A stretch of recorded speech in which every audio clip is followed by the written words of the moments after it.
کیا آپ جانتے ہیں کراچی کا ایک ایسا علاقہ جہاں غربت، طاقت، سیاست اور خون سب ایک ساتھ چلتے ہیں؟ یہ ہے لیاری۔ کراچی کا وہ علاقہ جہاں تقریباً 10 لاکھ لوگ رہتے ہیں، جہاں فٹ بال اور باسکنگ صرف کھیل نہیں بلکہ خواب تھے، بچنے کے خواب۔ لیکن جب غربت حد سے بڑھ جائے اور روزگار ختم ہو جائے تو کچھ خواب جرائم میں بدل جاتے ہیں۔ آج کی کہانی ایک ایسے خواب کی ہے جو آخر کار خوف بن گیا۔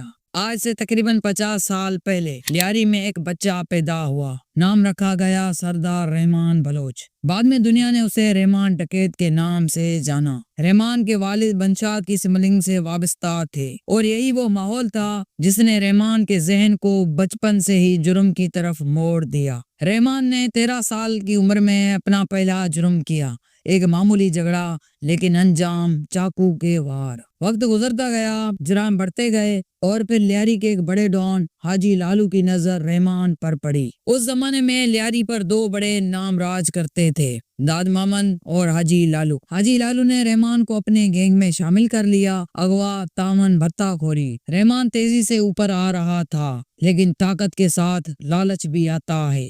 1990 میں ایک بڑے بزنس مین کے اغوا کے بعد حاجی لالو کو شک ہوا کہ رحمان تاوان کی رقم میں گڑبڑ کر رہا ہے۔ یہیں سے استاد اور شاگرد کے درمیان دشمنی شروع ہو گئی۔ رحمان نے اپنا الگ گینگ بنا لیا۔ لیاری میں اب اس کا حکم چلتا تھا۔ وہاں حاجی لالو کے مرنے کے بعد اس کا بیٹا اشرف پپو گینگ کا سربراہ بنا۔ اشرف پپو کو لگتا تھا کہ رحمان نے اس کے باپ سے غداری کی ہے اور یوں لیاری ایک بار پھر جنگ کا میدان بن گیا۔ 2000 کے بعد لیاری میں گینگ وار شروع ہوئی۔ 6 سال میں 1000 سے زیادہ لوگ مارے گئے۔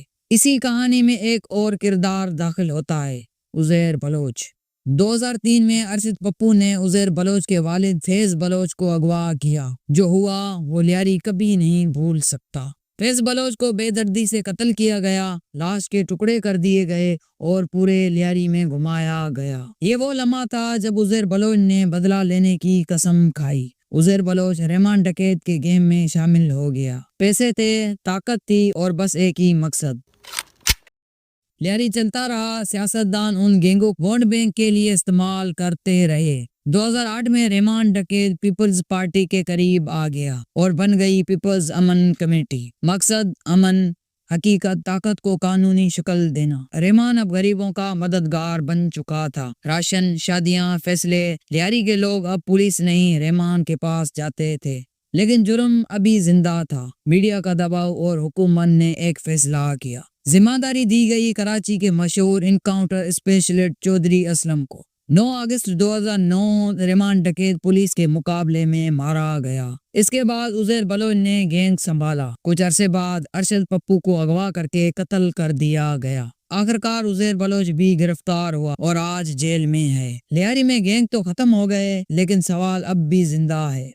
جو طاقتور لوگ ان گینگسٹر کو استعمال کرتے رہے، انہیں کس نے جواب دہ ٹھہرایا؟